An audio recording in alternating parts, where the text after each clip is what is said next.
Instructions for making paper angels. You will need a few pieces of nice thick white card and a couple of pieces of thin cheap paper to make templates with. You'll want a pencil, possibly some colouring pens, scissors, sellotape, possibly Pritt sticks, maybe some tinsel or glitter, and some thread if you want to hang it up. First, make your templates. You could just draw it out freehand onto the nice paper, but I find it easier to use a piece of quite thin cheap paper first because I find myself making mistakes otherwise. For the main body of the angel, you need to create a quarter circle. To do this, you could use a large plate or a pair of compasses, or what I did is I took an old conical party hat and I took it apart and used that and drew around that.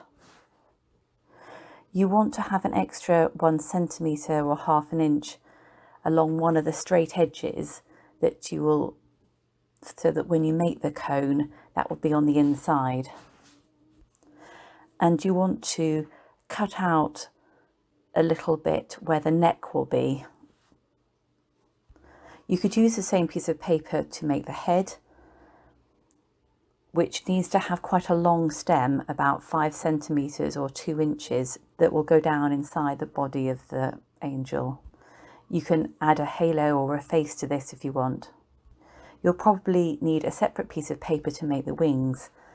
Now you could just draw these freehand, but if you want to make them symmetrical, I suggest using an old piece of paper that you fold in half and cut out one wing shape on that, allowing for a little straight bit at the top and the bottom of the join, which will go on the back of the angel, so that you can sellotape it more easily.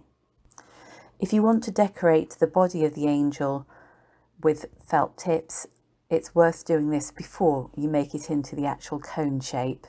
But if you're going to put on something like glitter or tinsel, then you could always do that afterwards.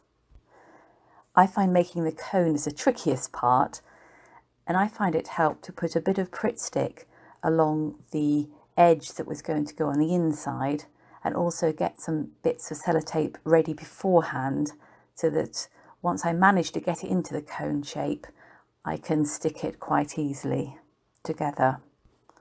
Once you've made the cone, then you can attach the wings on the back with sellotape, and you could also make a little loop out of thread if you plan to hang it up afterwards. Then it's time to slot the head in. It's worth keeping the neck of that quite wide initially and then trimming it down to fit. If it's too loose, you can use a little bit of sellotape at the back to hold it in position.